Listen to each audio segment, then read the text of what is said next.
Hi friends, good morning. நம்மள்கிட்ட almost எல்லா வீடியோலையுமே நிறைய பேர் கேட்ட கொஷின் என்னென்னா, நர்சிங் ஆஃபீஸர், சீனியர் நர்சிங் ஆஃபீஸருக்கு சிலபஸ் கொடுங்க அப்படின்னு தான். ஸோ இந்த வீடியோவில் அந்த சிலபஸ் தான் பார்க்க போகிறோம். இது nursing officer and senior nursing officer ரெண்டுக்கும் சேர்த்து கொடுக்க போகிறேன். இது அஃபிஷியலாக எய்ம்ஸ்லேயே அனௌன்ஸ் பண்ண சிலபஸ்ஸு. மோர் பர்டிகுலராக ஒவ்வொரு சப்ஜெக்ட்லேயும் எதை இன்னும் டீப்பாக படிக்கணும் அப்படின்னு வேணும்னா நம்மளோட கமெண்ட் செக்ஷனில் சொன்னீங்கன்னா ஒவ்வொரு சப்ஜெக்ட்லேயும் நான் ஆல்ரெடி வீடியோ போட்டிருக்கேன். அந்த வீடியோவை இந்த வீடியோட கடைசியில் நான் உங்களுக்கு கனெக்ட் பண்ணுறேன். அதையும் போய் செக் பண்ணி பார்த்துக்கோங்க. நான் சொல்கிற டெக்னிக்கை பார்த்தீங்கன்னாவே நீங்கள் கண்டிப்பாக எக்ஸாமை ஈஸியாக கிளியர் பண்ணிடலாம்.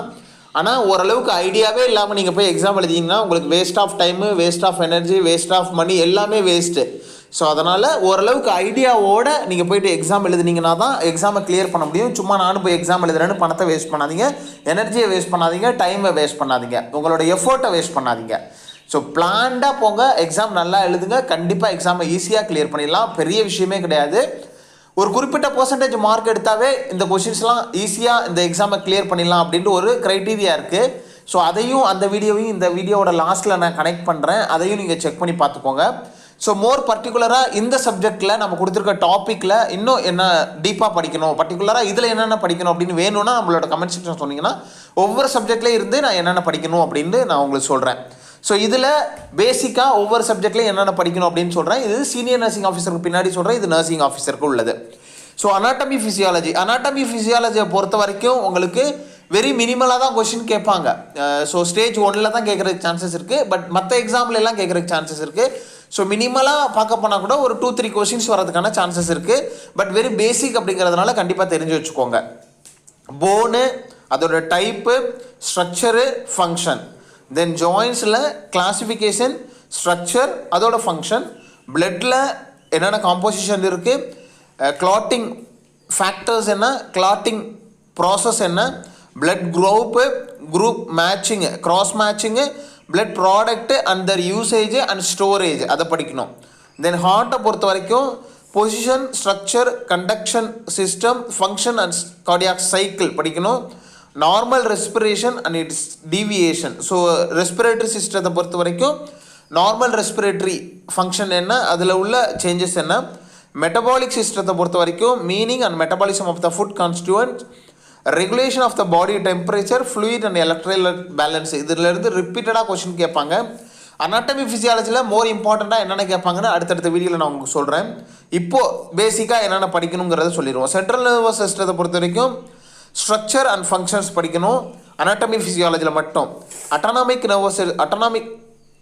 நர்வஸ் சிஸ்டத்தில் structure and function, then structure and function of the pituitary, pancreas. So இதில் உள்ள இன்டர்னல் ஆர்கான், எக்ஸ்டர்னல் ஆர்கான், இது எல்லாத்தையும் படிக்கணும். தைமஸ், ரீனல் கிளாண்ட், இது எல்லாத்தையும். Then physiology of vision, hearing, equilibrium, process of reproduction, menstrual cycle, menopause. இது பார்த்தீங்கன்னா உங்களுக்கு பேசிக்காக அனாட்டமி அண்ட் ஃபிசியாலஜியில் இதை நீங்கள் படிச்சுக்கணும். அடுத்தது மைக்ரோபயாலஜியில் நம்ம என்ன படிக்கணும்னா பெத்தோஜெனிக் அண்ட் நான் பெத்தோஜெனிக் ஆர்கானிசம். ஸோ அதில் டிஃப்ரென்ஸ் என்னென்ன இருக்குது, பாக்டீரியா, வைரஸ், ஸோ அதில் என்னென்ன டிஃப்ரென்ஸ் இருக்குது அப்படிங்கிறத தெரிஞ்சு வச்சுக்கணும். Portal entry and exist of the, so entry எப்படி ஆகுது, எக்ஸிஸ்ட் எப்படி ஆகுது, microbes, transmission of the infection, எப்படி டிரான்ஸ்மிஷன் ஆகுது, எப்படி ஒருத்தவங்கள்ட்ட இன்னொருத்தவங்களுக்கு இன்ஃபெக்ஷன் பரவுது. கலெக்ஷன் ஆஃப் ஸ்பெசிஃபிக்காக இதில் யூரினும் மோஷனும் கேட்குறாங்க. ஸோ மற்ற இதையும் கேட்பாங்க. சிஎஸ்எஃப் ஃப்ளூயிடு கேட்பாங்க, பஸ்ஸு கேட்பாங்க, அசைட்டிக் ஃப்ளூயிடு கேட்பாங்க, ஃப்ளூரல் எஃப்யூஷன் ஃப்ளூயிடு கேட்பாங்க. ஸோ இந்த மாதிரி specimen collection, types of immunity, hyper sensitivity and auto immunity, இதுக்கும் டைப்ஸ் படிக்கணும். தென் ஸ்டெர்லைசேஷனில் dry heat, moist heat, chemical and radiation ரொம்ப இம்பார்ட்டண்ட்டு. டிஸ்இன்ஃபெக்ஷனில் physical, natural gases, chemical used preparation of the lotion, then biosafety and biomedical wastage. இந்த சப்ஜெக்ட்லேயும் மோர் இம்பார்ட்டண்ட்டாக என்ன அப்படின்ட்டு நான் உங்களுக்கு அடுத்த வீடியோவில் சொல்கிறேன். அடுத்தது நர்சிங் ஃபவுண்டேஷன். ஸோ இதுலேயும் உங்களுக்கு ஒரு 4-5 கொஷின்ஸ் கேட்டுடுறாங்க. Basic needs and care in the special conditions, care of the patient with the fever, unconscious patient with fluid imbalance, patient with the dyspnea, care of the terminally ill patient. So who is going to the die? So யார் dyeing பேஷண்ட்டுக்கு எப்படி care பண்ணுவீங்க. தென் physically handicapped பேஷண்ட்க்கு என்ன கேரு. தென் dyeing பேஷண்ட்டுக்கு தனியாகவே இவங்க கொடுத்துட்டாங்க. Signs and symptoms of approaching death, needs of the dying patient and his relatives, care of the dying, last of his, then packing of the death body, non communicable and communicable diseases. Then drug அட்மினிஸ்ட்ரேஷனில் என்னென்ன படிக்கணும்னா classification, administration, general action and drugs, nursing implication and administration of the drugs. இதில் வந்து ஏதாவது complications இருந்தது அப்படின்னா அதை படிக்கணும். ஸ்பெசிஃபிக் காம்ப்ளிகேஷன் இருந்ததுன்னா அதையும் படிச்சுக்கணும். தென் ட்ரக்கோட கேட்டகரி என்னென்ன, ஒவ்வொரு கேட்டகரியிலும் இது என்னென்ன ட்ரக் அப்படின்னு கேட்பாங்க. அந்த ட்ரக்கு காம்ப்ளிகேஷன்ஸ் என்ன, அந்த ட்ரக்கை அட்மினிஸ்ட்ரேஷன் பண்ணுறதுக்கு முன்னாடி வேறு ஏதாவது ஸ்பெசிஃபிக்காக பண்ணணுமா அப்படிங்கிறத பார்த்துக்கணும். ஃபஸ்ட் எய்டை பொறுத்த வரைக்கும் fire, so burns, fracture, accident, poisoning, drowning, haemorrhage, insect bite, foreign bodies, transportation of the injured person, so அதெல்லாத்தையும் பார்த்துக்கணும். கம்யூனிட்டி ஹெல்த் நர்ஸில் ஸோ ஒவ்வொரு சப்ஜெக்ட்லையும் நான் உங்களுக்கு வந்து அடுத்தது சொல்கிறேன், வேணும்னா கண்டிப்பாக நம்மள்ட்ட சொன்னீங்கன்னா சொல்கிறேன் இன் ஸ்பெசிஃபிக்காக. Dimension of the health determinants, indicators, level of health care, evaluation of the development of community health nursing India and its present concept. Then family health சர்வீசஸில் maternal MCH care, family welfare services, water borne disease, water purification, nurses role in the NHP, so national health ப்ரோக்ராம்ஸில். So அதோட dates அந்த டீட்டெயிலையும் நீங்கள் வந்து படிச்சுக்கணும், எந்த வருஷத்தில் வந்தது, அதோட ரோல், நர்சஸோட ரோல் என்ன, ஸ்பெசிஃபிக்காக எதுக்காக வந்தது அப்படிங்கிறதையும் படிச்சுக்கணும். நியூட்ரிஷனை பொறுத்த வரைக்கும் method of calculation of the normal blood requirement, daily requirement எவ்வளோ, influence of age, sex, activity, commercially preferred food and அடல்ட்ரேஷனு, then nutritional needs of specific groups, infant, children, pregnant women, lactation mother and old age people. So யாரெல்லாம் vulnerable குரூப்போ அவங்களுக்கு specific needs என்ன இருக்குது. Methods of improving இல் balanced diet. Medical surgical நர்சிங்கில் இருந்தால் நிறைய, கிட்டத்தட்ட ஒரு 60% ஆஃப் கொஸ்டின் வந்து மெடிக்கல் சர்ஜிக்கல் நர்சிங்கில் தான் கேட்பாங்க. Graft versus host disease, fluid electrolyte imbalance, therapeutic management, pain management, அனஸ்தீசியாவில் கிளாசிஃபிகேஷன்,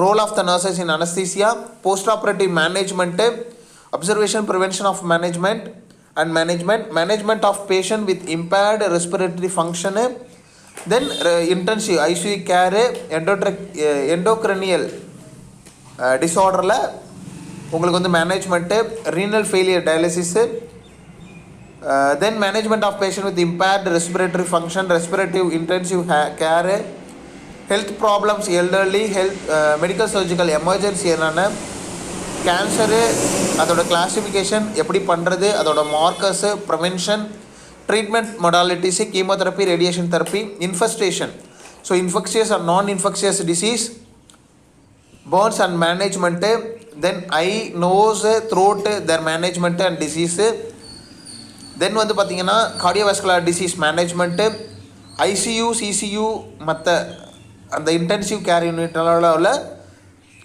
மேனேஜ்மெண்ட்டு, கார்டியோவாஸ்குலர் சர்ஜரி என்னென்ன பண்ணுறாங்க, blood transfusion reaction management, management of various infection disease, disorder and disease of bone, muscle, cartilage, ligament and their management, then nursing management, patient with the sexually STD யோட உள்ளவங்க. அடுத்த சைக்காட்ரிக்கில் வந்து பார்த்தீங்கன்னா definition எல்லா சிஸ்டத்துலேயும் நீங்கள் படிச்சுக்கோங்க, ஏன்னா டெஃபினிஷன் சைக்காட்ரியை பொறுத்த வரைக்கும் ரொம்ப ரொம்ப இம்பார்ட்டன்ட், அதில் தான் கொஸ்டின் கேட்பாங்க.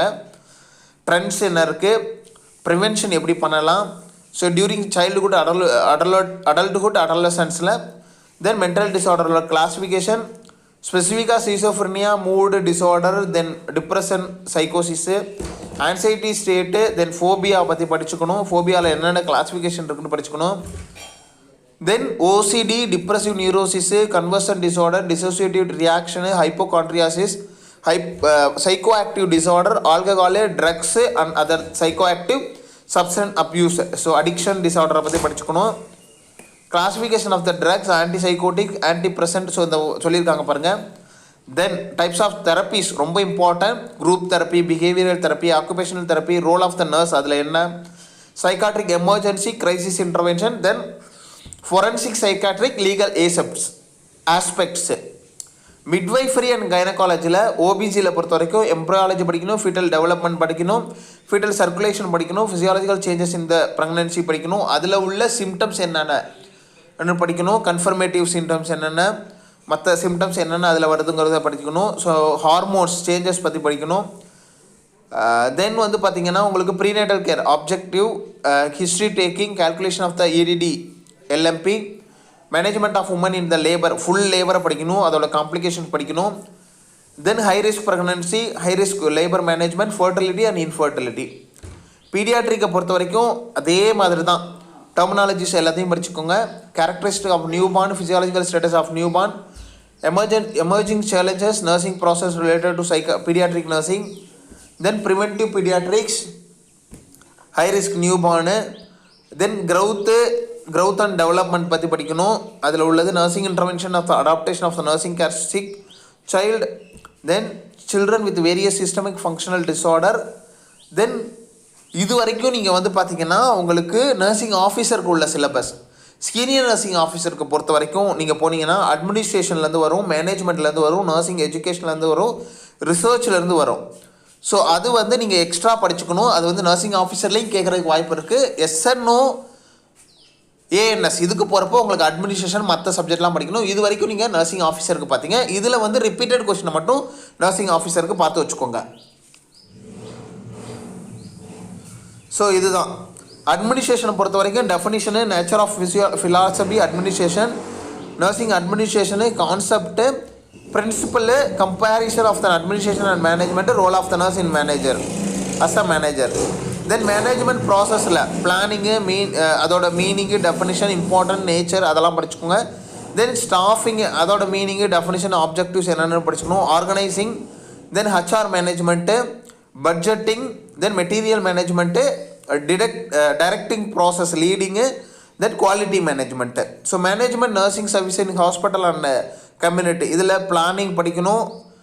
தென் டிசாஸ்டர் மேனேஜ்மெண்ட் படிக்கணும், ஹச்ஆர் ரிசோர்ஸ் மேனேஜ்மெண்ட்டு. ஸோ இதில் உள்ள நம்ம படித்தது நம்மளோட சிலபஸில் உள்ளது எல்லாத்தையும் படிச்சுக்க வேண்டியதான். எமர்ஜென்சி அண்ட் டிசாஸ்டர் மேனேஜ்மெண்ட் வந்திருக்கு. Then controlling, evaluation, so rounds, records and report இதெல்லாம் படிக்கணும். பர்ஃபார்மன்ஸ் அப்ரைசல் இதெல்லாம் படிக்கணும். Organisational behaviour, human relationship. So இதில் வந்து உங்களுக்கு வந்து பார்த்திங்கன்னா சீனியர் நர்சிங் ஆஃபீஸருக்கும் ஏஎன்எஸ்க்கும் இதில் நீங்கள் போகணும். ஸோ இந்த இதில் இருந்தால் உங்களுக்கு பெரும்பாலும் கொஸ்டின்ஸ் கேட்பாங்க. இதை நீங்கள் செக் பண்ணி பார்த்துக்கோங்க. கான்செப்ட்டு, சேனல் ஆஃப் கம்யூனிகேஷன் ரொம்ப இம்பார்ட்டன்ட், லீடர்ஷிப்பு, தென் அதோட டைப்ஸு அதெல்லாம் பார்த்துக்கணும். தென் ப்ரொஃபஷனை பொறுத்த வரைக்கும் இதெல்லாம் பார்த்துக்கோங்க. நர்சிங் ப்ராக்டிஸ் இதில் வந்து நீங்கள் வந்து பெரும்பாலும் நீங்கள் என்னதை படிக்கணும்னா டெஃபினிஷனை பார்த்துக்கணும். அதில் ஏதாவது ஸ்பெசிஃபிக்காக ஏதாவது இருக்கா அப்படிங்கிறத நீங்கள் செக் பண்ணி பார்த்துக்கணும். ஸோ இதுதான் உங்களுக்கு வந்து பார்த்திங்கன்னா எஸ்என்ஓ ஏஎன்எஸ்குள்ள சிலபஸ்ஸு.